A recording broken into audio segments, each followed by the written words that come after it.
Welcome everyone to Reunion Convocation, and welcome back to Bowdoin. My name is Matt Roberts, a member of the class of 1993 and president of the Alumni Council. I don't know how many of you had this experience today. I was on my way here when I realized I didn't know where Watson Arena was.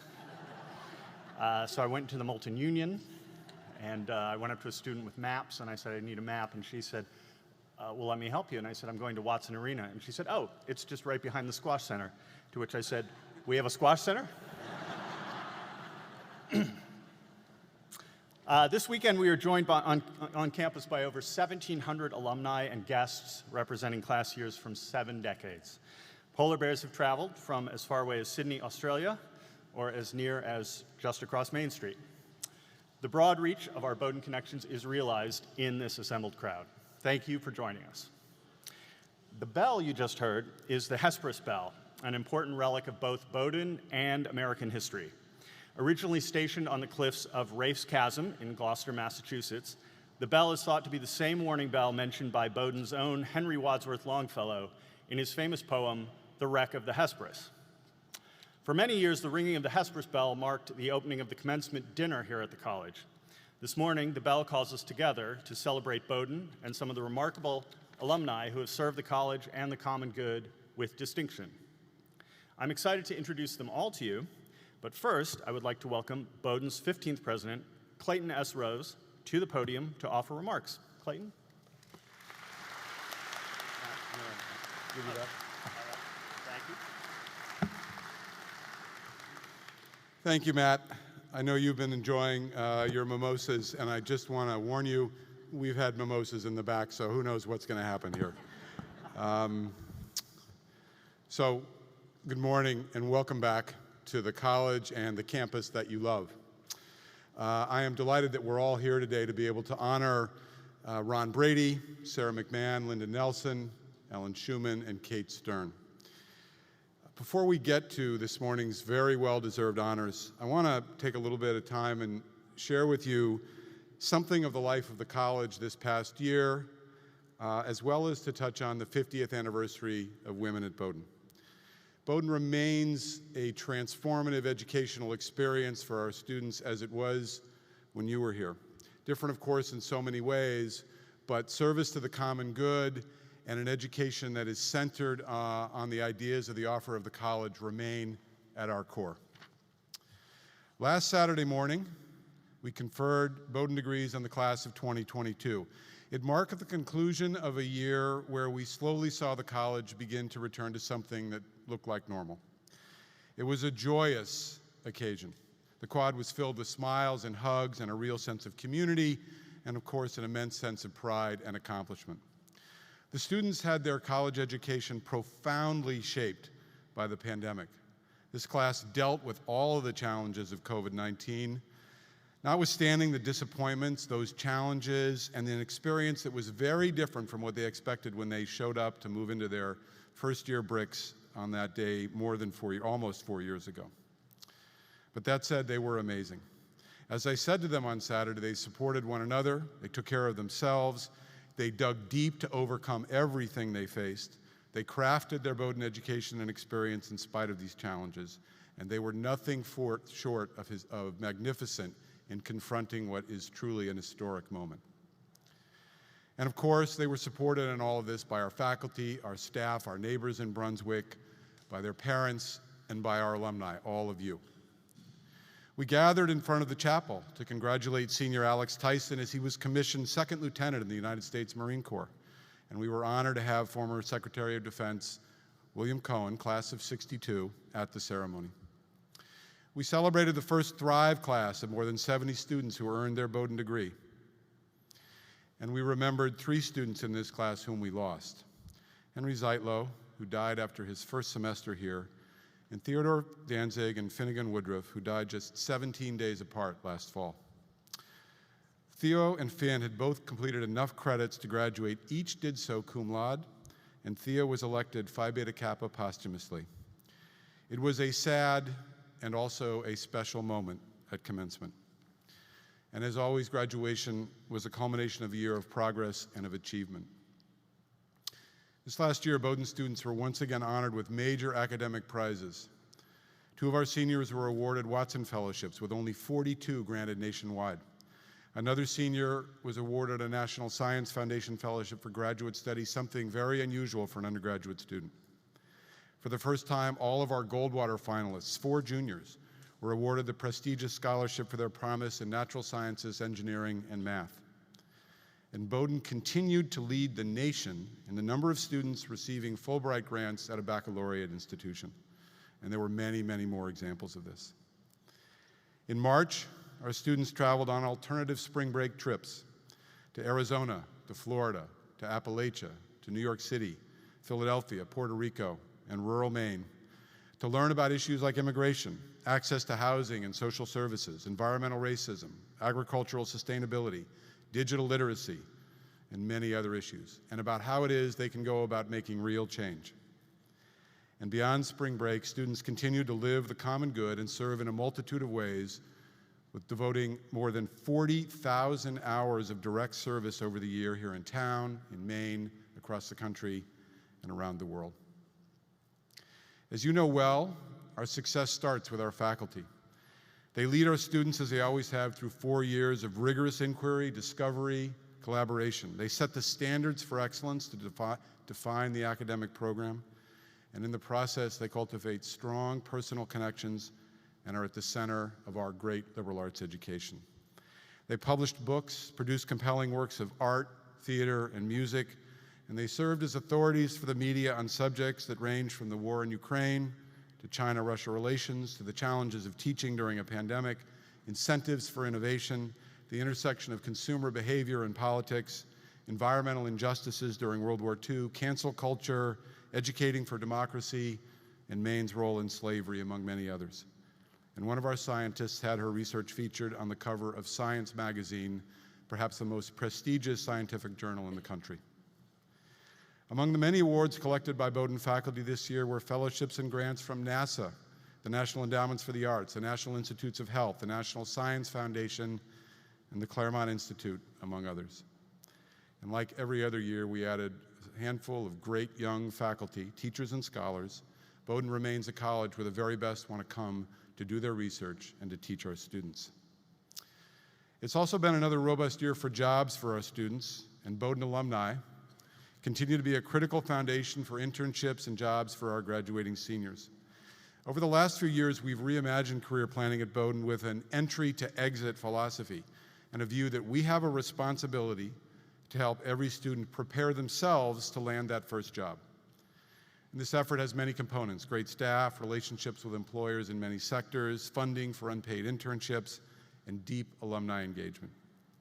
The centerpiece is our sophomore boot camp, which has had its 3rd year this past February and is now required of all sophomores. It's a week-long program that begins just before the spring semester and helps students to better understand the jobs that are available, develop the skills to get those jobs, and develop the tools and the skills to do well in those jobs. And central to this program is the more than 300 alumni and parents who volunteered their time to engage with our students in a variety of ways. The class of 2022 is pursuing a wide range of career interests, including nonprofits, finance, tech, startup, medicine, the arts, and many, many more. And of course, it is not all work and no play, even during a pandemic. There was no shortage of fun this year. Our students did what students have always done. They gathered for concerts and festivals. They held events on the quad and in the college houses. They talked through the night in their rooms about all issues great and trivial. They found the most imaginative ways to party together. They brought one another home during breaks. They goofed around, and on occasion, they cleaned up really well and danced the night away. This year, we saw the largest applicant pool in the college's history. Just about 9,500 prospective students hoping to fill the 500 spots reserved for the class of 2026. No other college among our peers yields a higher percentage of its admitted students than Bowdoin. We're attracting the right students to apply and selecting the ones who really want to be here. This is the first year that we've admitted community college transfer students to Bowdoin, and the 3rd where we have admitted cohorts of veterans. In the coming years, we will build these cohorts to create a critical mass on campus of students with backgrounds and life experiences that are different from those that we've traditionally admitted. 50% of the class of 2026 will receive need-based financial aid from the college. And we are one of 21 institutions, only 21 institutions in this country that offer a combination of need-blind admission, grant-only financial aid, no loans, and a commitment to meet the full calculated need of each family. We support families from a wide variety of financial backgrounds, those from the lowest incomes to middle and upper middle class families, allowing us to attract the very best students regardless of their economic circumstances and allowing us to remain one of the exceptional colleges and universities in this country. A few weeks ago, we dedicated the Schiller Coastal Studies Center out on Orr's Island. This was made possible by the generosity of Kim and Phil Schiller, parents of a 2017 grad and Phil, a trustee. These new facilities allow us to push the boundaries of our teaching, our learning, our scholarship with respect to marine and environmental science. And together with the Rue Center for the Environment, the John and Lyle Gibbons Center for Arctic Studies, which is under construction, and the Bowdoin Scientific Station on Kent Island in the Bay of Fundy, we now have 4 unique facilities addressing some of the world's most important problems across a variety of disciplines. And next up for us is figuring out how to pull all of this work together, being done individually in each of these places, into a cohesive whole, something that will be unique among all liberal arts colleges. Next to the Gibbons Center is Barry Mills Hall, an academic building named for our 14th president, who's celebrating his 50th reunion this weekend and who led our college so remarkably well for 14 years. Barry.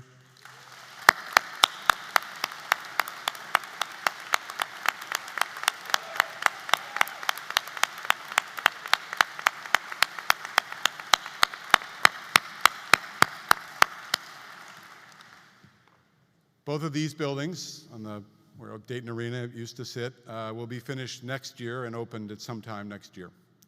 These are also Maine's first buildings that are constructed with mass timber, a highly sustainable material, and another sign of our commitment to sustainability in all of our building projects.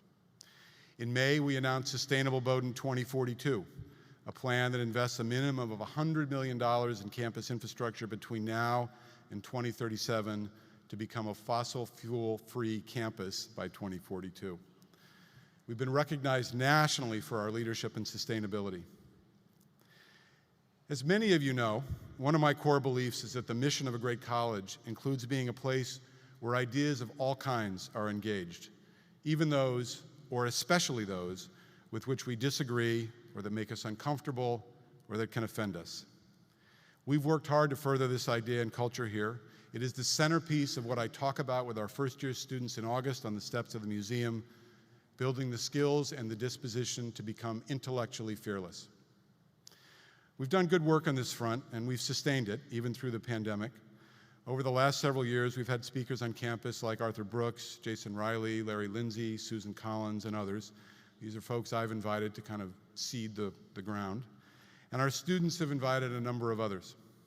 Our student affairs team has built programming to help develop the skills of engagement around difficult and charged issues. And Kate Stern, one of our honorands, I'm pointing over here, I hope Kate's there, has been at the center of helping to drive this effort. This year we had Arthur Brooks back this semester, and we had 2 students who asked for and received funding from student government to attend the CPAC conference, the Conservative Political Action conference that takes place every year. That said, this work is getting much, much harder given all that is going on beyond our campus. The resistance in society more generally to engaging with ideas that are different from ours continues to increase unabated, to the point where we now have state legislators dictating what can be taught based on what offends their sensibilities. But we're going to keep at this work here, and I am confident we will continue to build a culture of intellectual fearlessness.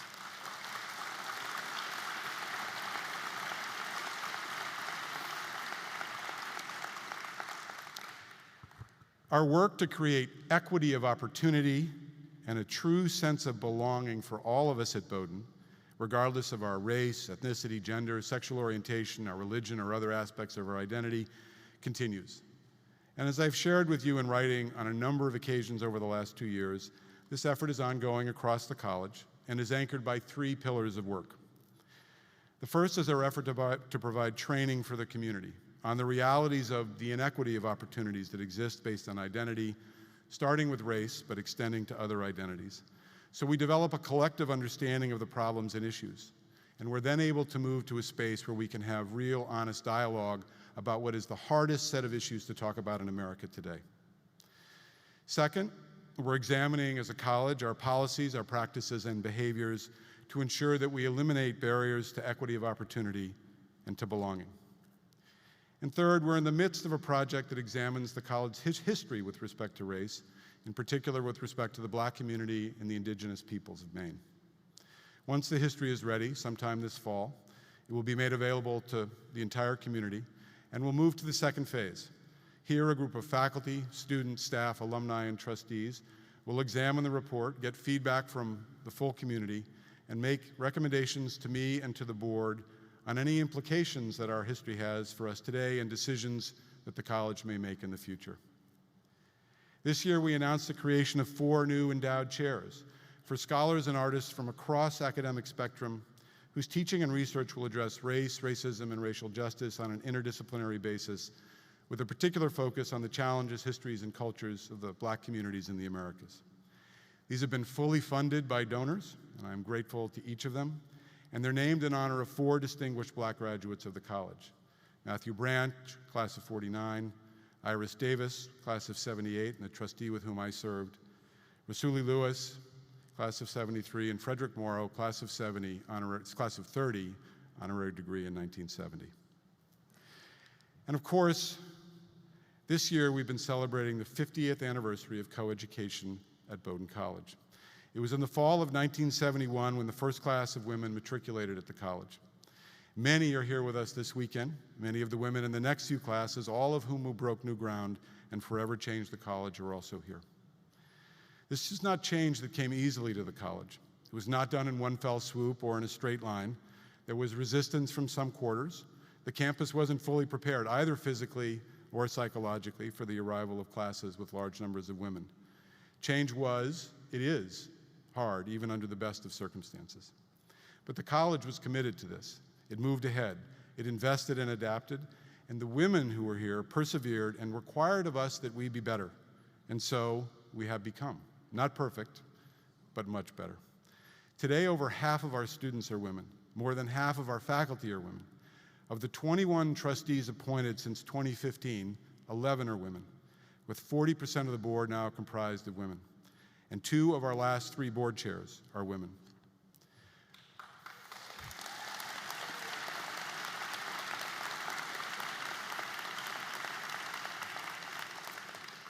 Last weekend, we honored 5 women with honorary degrees, the first time in our history that we've had a class of only women honorands. Each is an amazing example of courage, leadership, and of service to the common good. And for the first time in our history, we had a woman, Callie Curtis, from that groundbreaking class of 1975, lead the alumni in procession. Where are you, Callie? Where's Callie? There we are.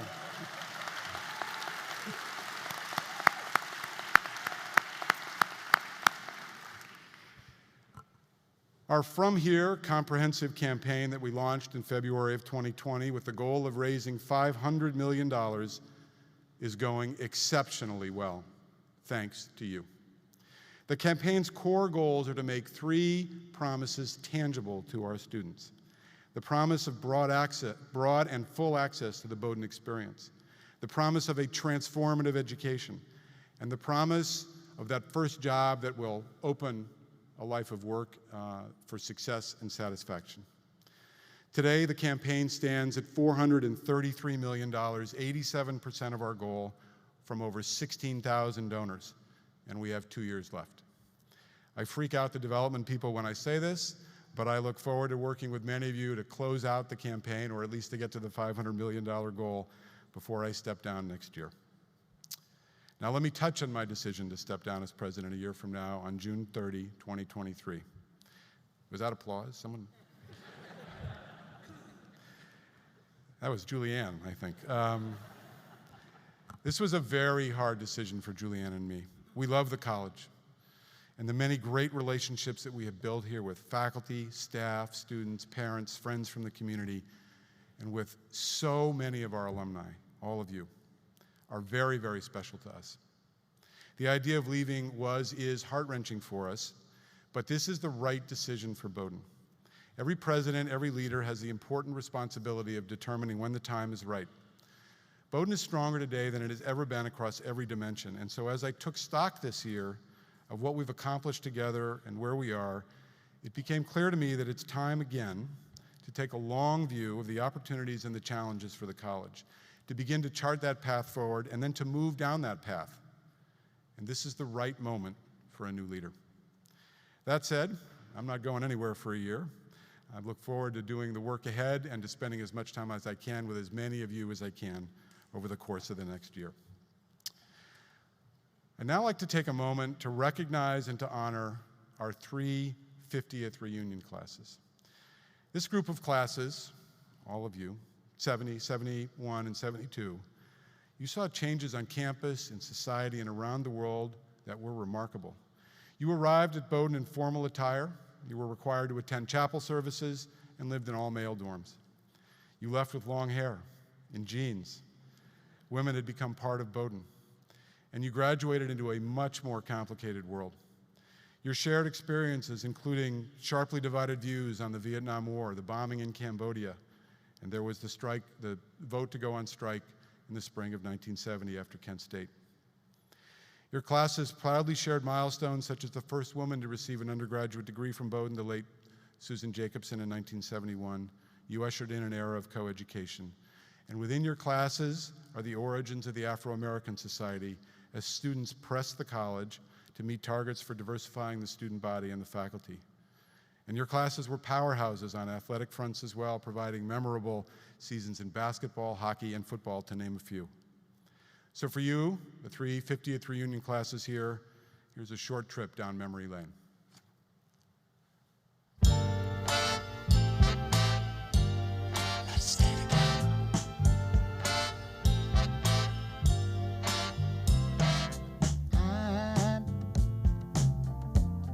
I'm so in love with you. Whatever you want to do is all right with me.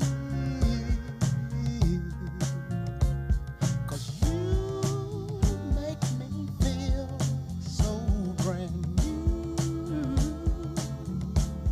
And I want to spend my life with you.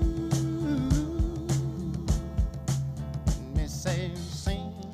This side of the room was working it, not so much over here. So as you enjoy the weekend and your time together, I hope that I've been able to provide some small sense of our college this year, a life of deep intellectual accomplishment, of engagement in so many endeavors, of growth, of fun, and friendship. Bowdoin is one of the handful of exceptional colleges and universities in this country. We provide a comprehensive and rigorous education. We teach our students how to think, not what to think, and we prepare them for a life of success and satisfaction. We also make sure that any student who earns a spot here is able to come regardless of their economic circumstances, which is both a core value for us and a critical component to remaining an exceptional college. All of this is possible only because of you, because of your remarkable devotion to our college. For over 200 years, Bowdoin has been changing lives, and we will continue to do so for the next 200 years. Thank you for all that you do for the college that you love.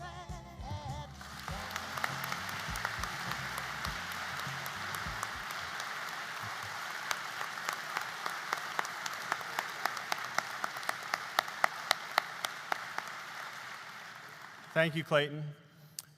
We will continue today's ceremony with the presentation of the Alumni Service Award. The Alumni Service Award is given annually to the alumnus or alumna whose record of service to Bowdoin most deserves recognition. It is the highest honor the Alumni Council bestows, and I am delighted to present this year's award to Ellen Schumann. Ellen, will you please join me?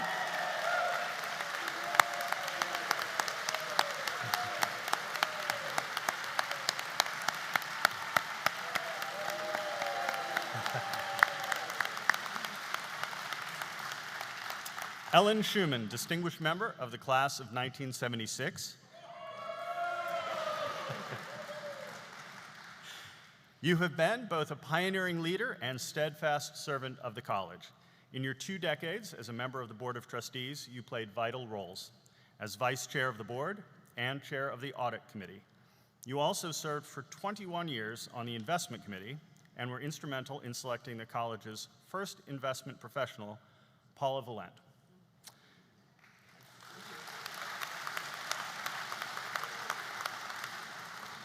As one fellow graduate stated, your devotion to Bowdoin has been tremendous.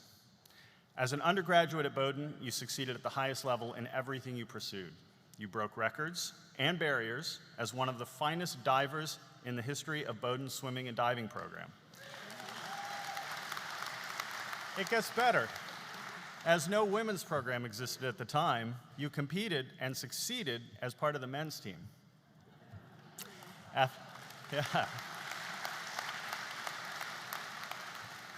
After earning an MBA from Yale University, you embarked on a long and remarkable career in institutional investing.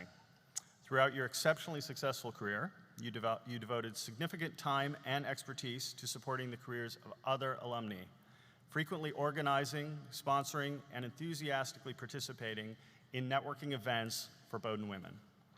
For your remarkable service as a trailblazer, influential leader, selfless supporter, and champion of alumni, we are proud to present you with the Alumni Service Award for 2022. Come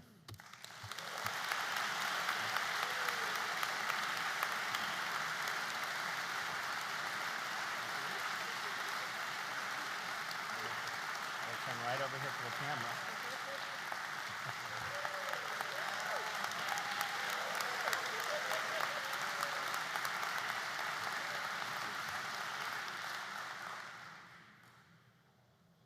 Wow, well, thank you, Matt. And it's very, very meaningful to receive the Alumni Service Award. But it's particularly special to be here with my classmates from the class of '76, the well-rounded class of individuals of which I'm a proud member. So I see yes, okay. And it is remarkable because we're celebrating 50 years of friendships this weekend together. Gosh, Clayton, you talked so much about 50 years of women at Bowdoin and what was going on, but it was exciting when I walked on the campus for the first time in the fall of '72 to be a member of just the second class of admitted women at Bowdoin and begin to break down the barriers of an all-male culture, which Clayton, you really captured very well in your remarks in those early years of coeducation. And as Matt mentioned, I had a particularly unique experience because I was a springboard diver, and the legendary coach Charlie Butt, whose daughter's here today, welcome to the Butt family.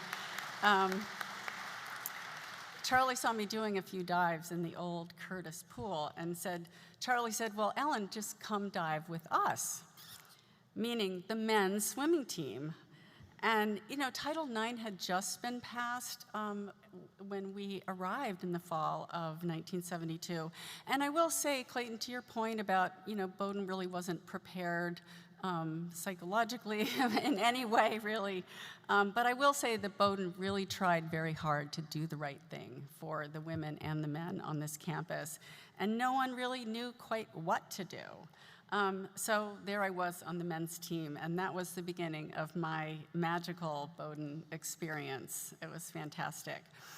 As Clayton also mentioned, it takes a village to break barriers, and I want to just acknowledge that many of the women in this room today were a huge part of that effort. But as we spoke over the breakfast table this morning, the men were a really important part of that effort too.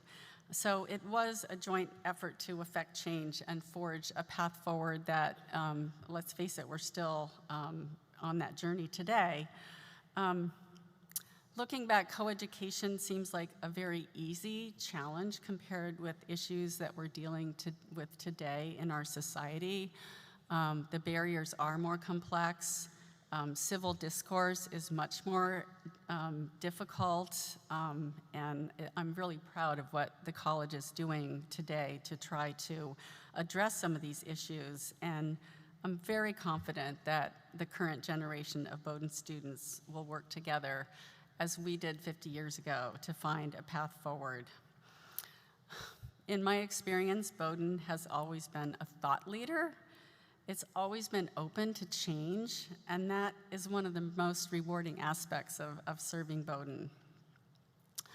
Now, Matt, you mentioned my involvement in endowment management and my career in that area. And I just can't tell you how proud I am of Bowdoin's superb stewardship of its endowment.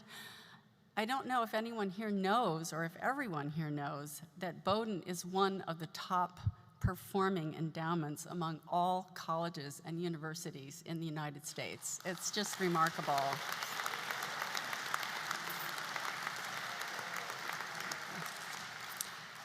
And these impressive financial results give Bowdoin the privilege and also the responsibility to serve the common good, where the endowment is a very powerful means to an end. And our return on investment are the graduates who got their diplomas last weekend, many of whom, as Clayton articulated, were admitted to Bowdoin without regard for their ability to pay. And that is the gift that keeps on giving. And that is why I chose my profession and why financial aid has always been one of my highest priorities. So in closing, it's been a terrific journey. I'm totally over the moon about receiving the Alumni Service Award. And I want to thank Bowdoin for giving me the opportunity to serve the college and for this meaningful recognition. So thank you.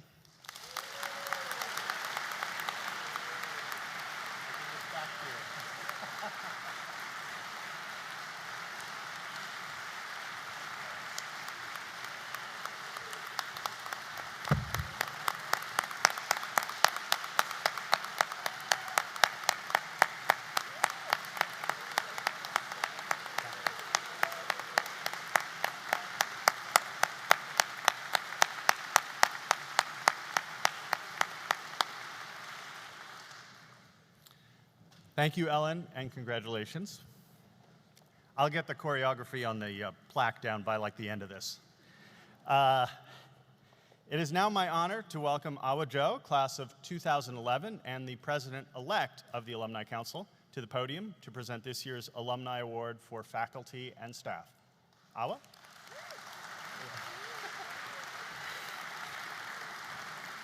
Good morning, everyone. Thank you, Matt.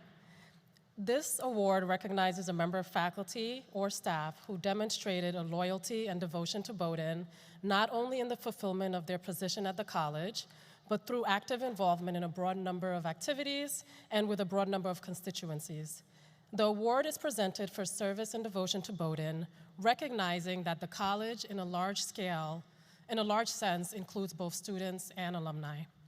This year, we recognize two outstanding members of the Bowdoin community, Sarah McMahon and Kate Stern. Our first presentation will go to Sarah McMahon, Associate Professor of History. Sarah, will you please join me on the podium? Sarah McMahon, in your 40 years as a member of the Bowdoin faculty, you have challenged, inspired, and engaged your students in the exploration of colonial and early national U.S. social history. As one of your former students stated, your devotion to Bowdoin did not begin and end with your students in the classroom. Since you began teaching at Bowdoin in the fall of 1982, you have been an integral participant in all aspects of the life of the college. You have served as a College House advisor every year since 1998, the year the College House system began. You currently serve as the faculty representative on the Alumni Council, as faculty liaison to the women's field hockey team for the last 17 years, and as liaison to the men's and women's tennis teams for the last 16 years. You have provided support, community, and advocacy for many women on campus. In your first 2 years at Bowdoin, you introduced 2 new courses to the curriculum: Women in American History and A History of Women's Voices in America, which you have thought regularly ever since. For all you have done to engage and support generations of students, for all of your selfless work to make Bowdoin a better place, and for your pioneering leadership as a women faculty member, we are proud to present you with the 2022 Alumni Award for Faculty and Staff.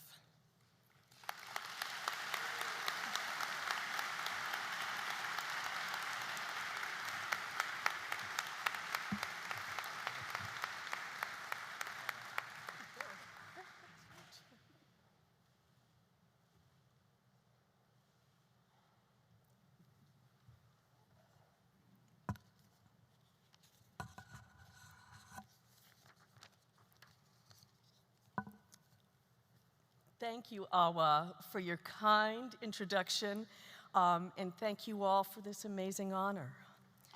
This year, my final year of teaching, I've been pondering what I have valued about my 40 years at Bowdoin, in addition to the students I've taught and my colleagues.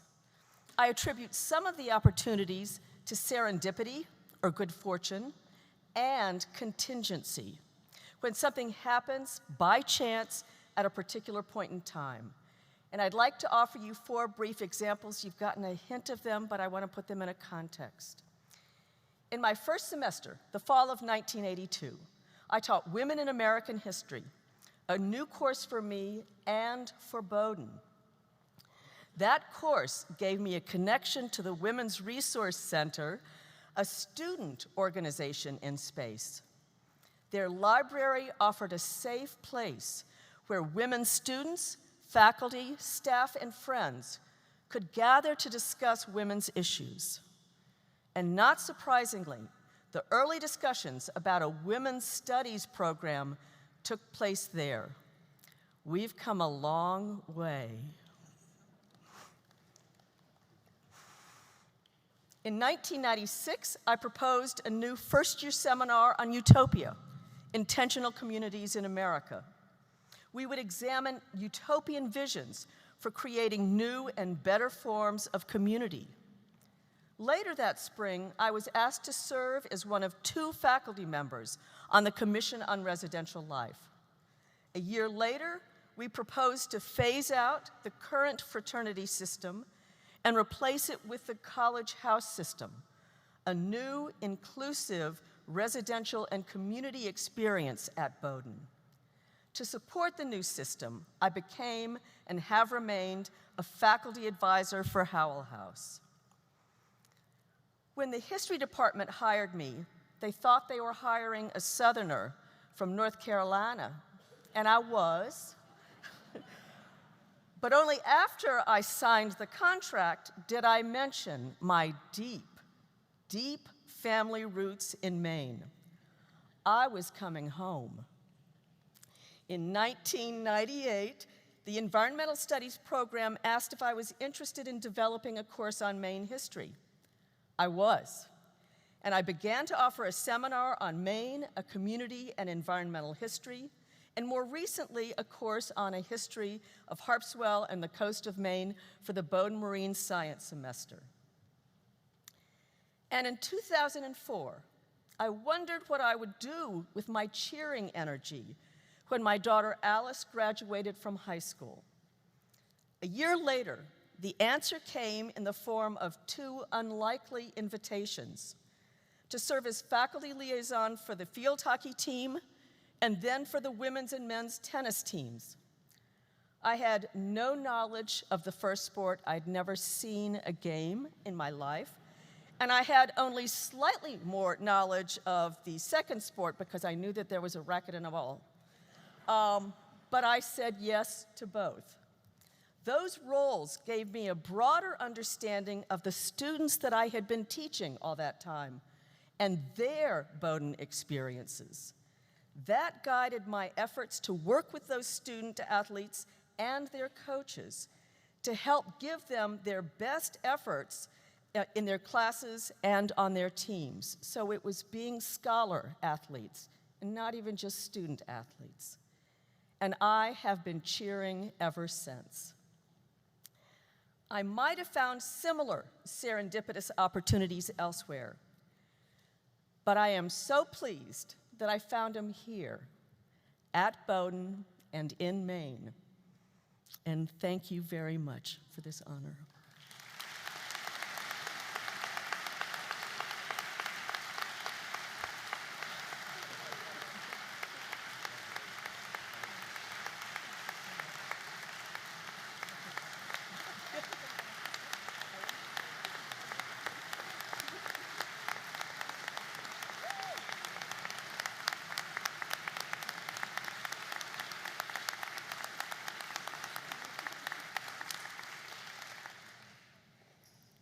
Thank you, Sarah, and congratulations.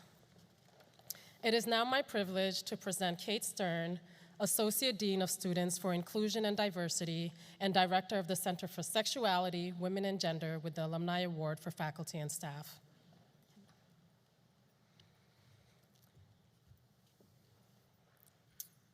Kate, your impact on Bowdoin's campus culture of inclusivity and on the many marginalized students you have helped to feel at home at the college has been profound. You arrived at Bowdoin in 2008, and in the years since, you have produced, as one colleague described it, a seismic shift. It has been your commitment to the work with the LGBTIQA students, women, students of color, first-generation students, and students from low-income families that has enabled many of the students to succeed, thrive, and feel a part of the Bowdoin community. Your influence and drive to make Bowdoin a more inclusive campus is felt in every corner and in every programmatic area, in residential life, for example, with innovation like gender-neutral housing and bathrooms, in athletics with the establishment of the group Anything But Straight in Athletics, and the Fearless Project, and with programs such as Out Peers, Out Allies, and Safe Space, all of which have grown significantly in participation and impact under your leadership. According to a colleague, you have reached across the years to alumni with complicated histories and relationships with their alma mater, and signaled to them that Bowdoin is ready to know them fully and to welcome them back. For your leadership and your relentless drive to open Bowdoin's arms to students and alumni of all identities, and for your profoundly important work creating an environment where everyone feels like they belong. We are proud to present you with the 2022 Alumni Award for Faculty and Staff.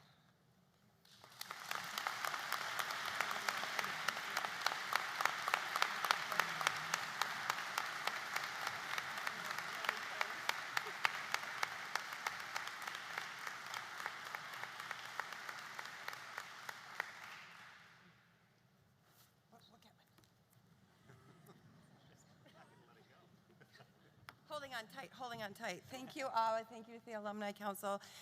Thank you for this honor. I am absolutely touched. It means a lot, it really does. And I have a lot of thank yous, so hold tight, because I got a lot of thank yous to squeeze in here.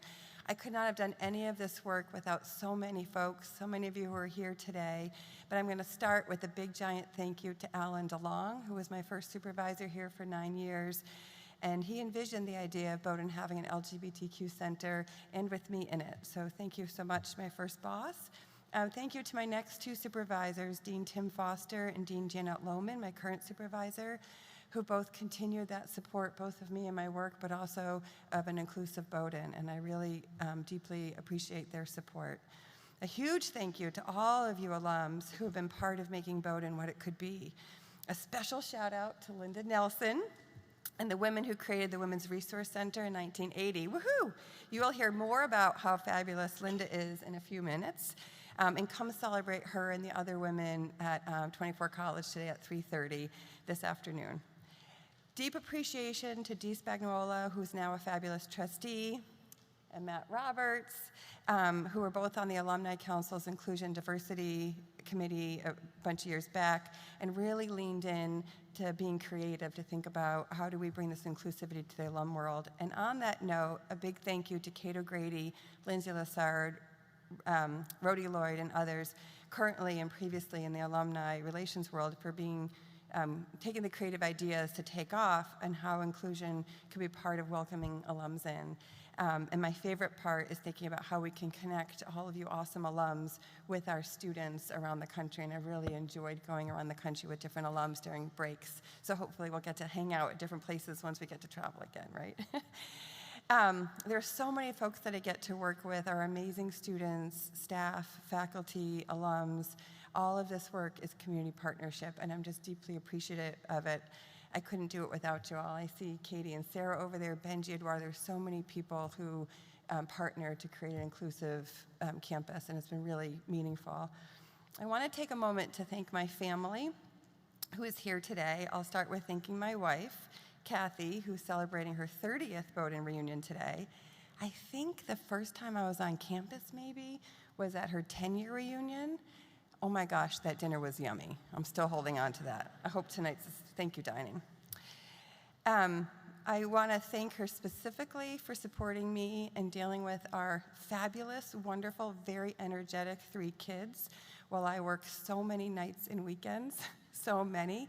And she even got all 3 of them out the door dressed here today, right? That's pretty impressive, so thank you for your support.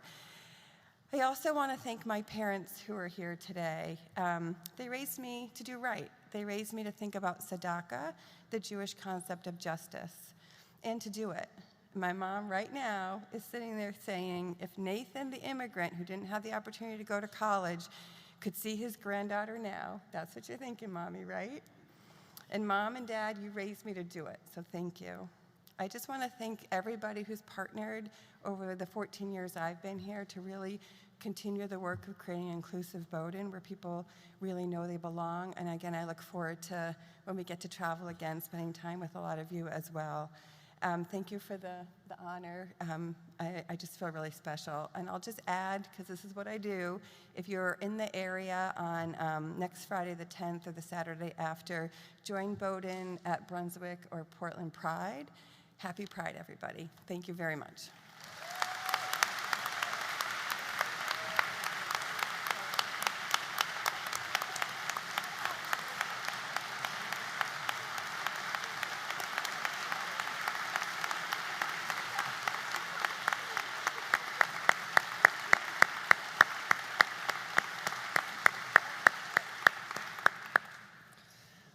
Thank you, Kate, and congratulations, and thank you, Awa, for the presentation.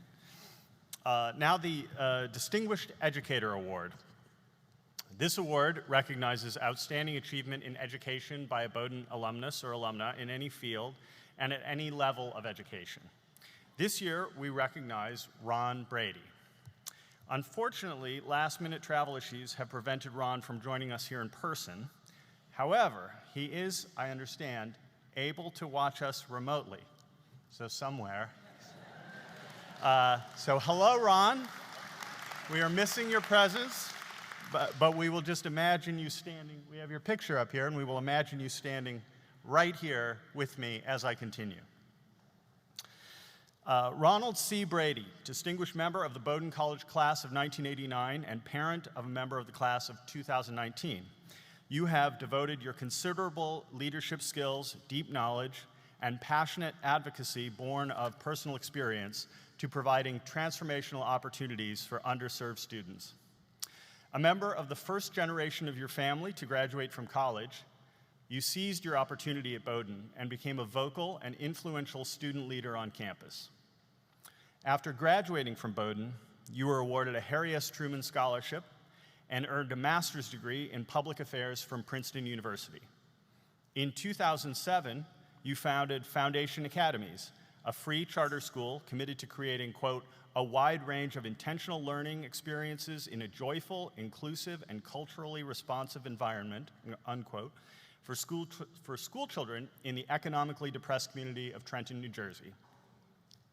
You have enthusiastically shared your experience with Bowdoin, serving first as a member of the Alumni Council and then as a member of the Board of Trustees, the 2014 Presidential Search Committee, and the 2016 Ad Hoc Committee on Inclusion.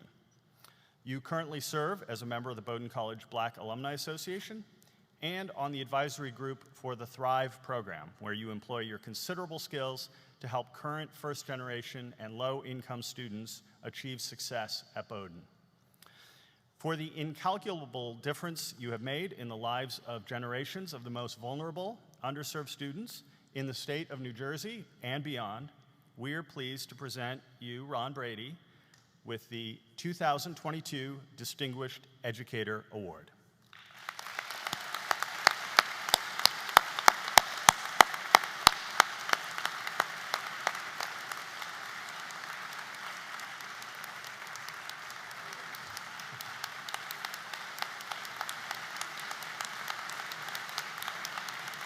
Wherever you are.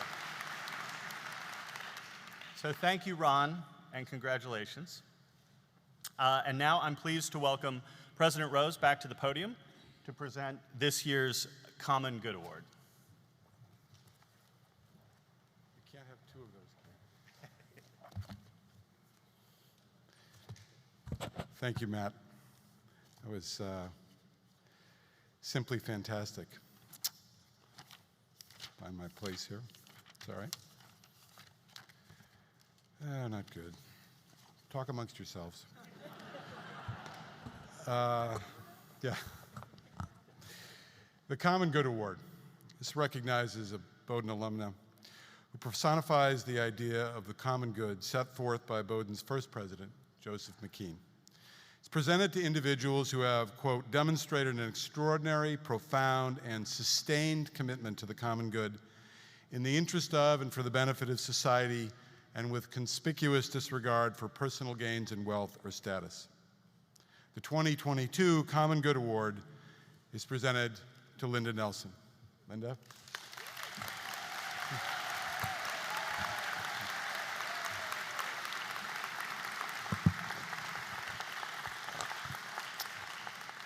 Linda L. Nelson, distinguished member of the class of 1983, you have been a singularly powerful advocate for the arts, the nonprofit sector, and the impact of cultural activities that they can have on the communities in the state of Maine. As a student at Bowdoin, you were a vocal leader of the burgeoning communities of women and the LGBTQ students on campus. You worked as a co-founder of the Women's Resource Center, a member of the Gay Straight Alliance and the Bowdoin Women's Association. And you helped to make Bowdoin a more welcoming place through this work for your contemporaries and for the generations of women and LGBTQ students who came after you.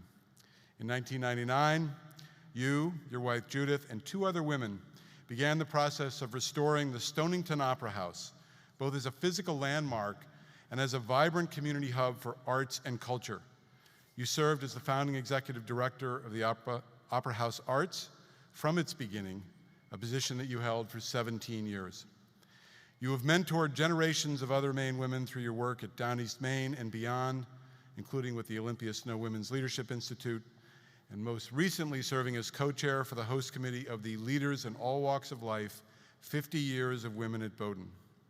For all that you have done to bring communities together through the arts and to support the arts, cultural activities, and nonprofit work that improves the lives of Mainers in the towns, cities, and rural areas across the state, we are proud to present you with the 2022 Common Good Award.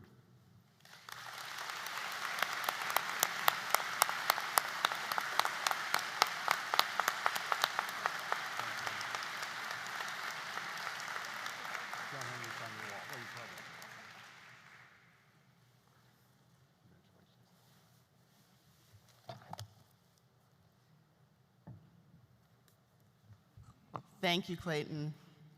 Thank you to the Alumni Council, the trustees, my fellow honorands who I'm so pleased to share the stage with today, my classmates, my family, my collaborators, and my co-conspirators. It is really with stunned humility that I stand before you today and gratefully accept this award. When this winter I received a FedEx envelope from the college delivered to our island home, I was gripped by a familiar fear. The college had finally uncovered some bill I'd not paid. It's comical in retrospect, especially because I graduated 39 years ago. And I know that the college finance department is more up on it than that. Yet my instinctive fear points to who I am, where I come from, and the ambivalent relationship I've had to the college for much of my life, all of which makes this award that much more meaningful to me. I am deeply moved by and grateful for the college's recognition of my lifelong passion for the arts and of their power in my work in cultural and economic community development in Maine, in particular in our more isolated rural areas and with our young people. Work I've undertaken in large part as a way of returning to the state the great privilege of the excellent education I received here. And everywhere I go in this expansive state, and I travel to communities a lot from the north to the south, I'm awed by the number of Bowdoin alum I encounter serving the common good. It does seem as if that beautiful offer of the college works deeply in us. With so very many deserving of this recognition, I'm especially humbled by this award. It's one I look forward to sharing with my many peers in service throughout the state. Having my work recognized and amplified in this, the 50th anniversary year of Women at Bowdoin, it's a huge honor, and it's a tribute not only to me, but to the many women who've worked collectively over these 50 years to make so much change possible. So much is different from when I was here, including the arena, Matt. I love the word common and all of its meanings. I am proud to be as common as they get. I am a queer working class activist whose heritage is only 2 and 3 generations deep on this continent. My grandparents had 6th and 8th grade educations. My parents, high school diplomas, and it was hoped, for if not expected, that I would take the next step to college. An important part of being common is being prevalent. There are many of us. We're not exceptional, and that's a really great thing. Yet, still, there were not many of me when I arrived at Bowdoin in 1979. My family was always deeply uncomfortable when visiting. I and several of those here today, and many more, we quickly learned to create commonality across differences so that we could collectively battle our shared oppressions. Boarding school students to financial aid kids, cisgender to queer, Black women to white women. My best work and biggest successes have always occurred here in the creation of these commons, these free, open public spaces shared by all of us, and the communities that are forged there. I'm honored to have been one small part of the greater collectives that launched Bowdoin Women's Resource Center, now the Center for Sexuality, Women, and Gender, that created Opera House Arts and restored the historic Stonington Opera House. And I'm currently forming the Cultural Alliance of Maine to strengthen the state's commitment to its important indigenous, immigrant, and local cultures.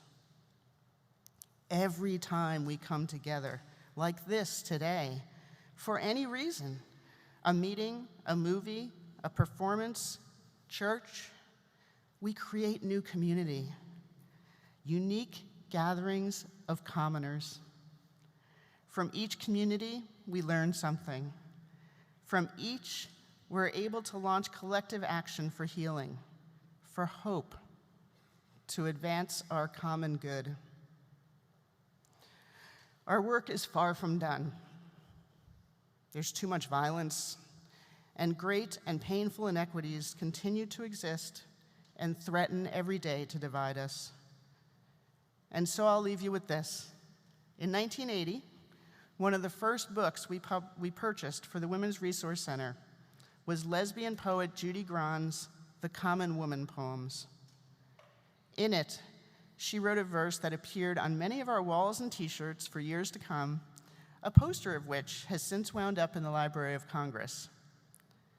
"A common woman is as common as a loaf of bread," Gran wrote, "and she will rise." Let us keep rising. Let us commoners keep gathering in the commons. I can't thank you enough. Thank you so much.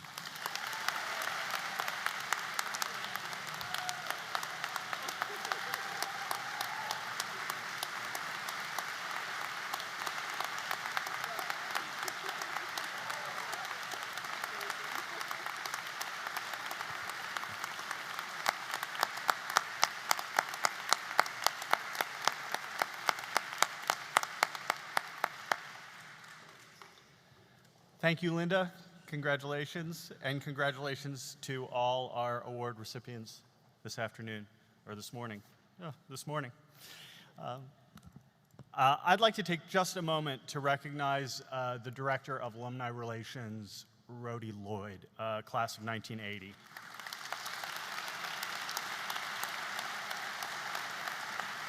Where is she? Hey, there she is.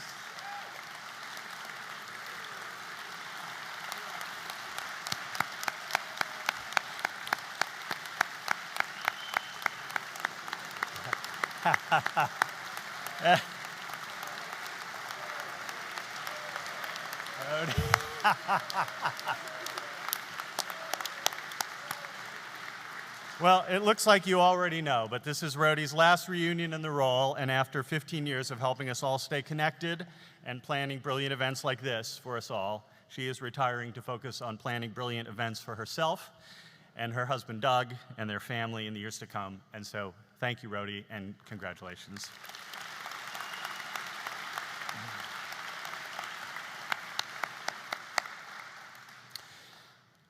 Before closing today's ceremony, we have two more Reunion Convocation traditions to attend to.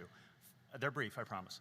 First, I would like to add my congratulations to our 50th reunion classes and recognize them and their meaningful contribution to the college in honor of their reunion. Each year, Bowdoin depends on the generosity, enthusiasm, and spirit of its 50th reunion class to help secure the future of the college. All three of you have not only funded your class scholarships, you are either on track or have already broken your annual giving participation record. With your contributions of annual and endowment gifts, you have presented a combined three-class 50th reunion gift of $10,469,283 and an additional $6,058,500 in documented estate plans. So round numbers, that's close to $17 million. This achievement is due in no small part to the incredible 50th reunion volunteers listed in the back of your program, along with our many volunteers representing each reunion class. Bowdoin is grateful for the leadership and their continued investment in our students. Congratulations.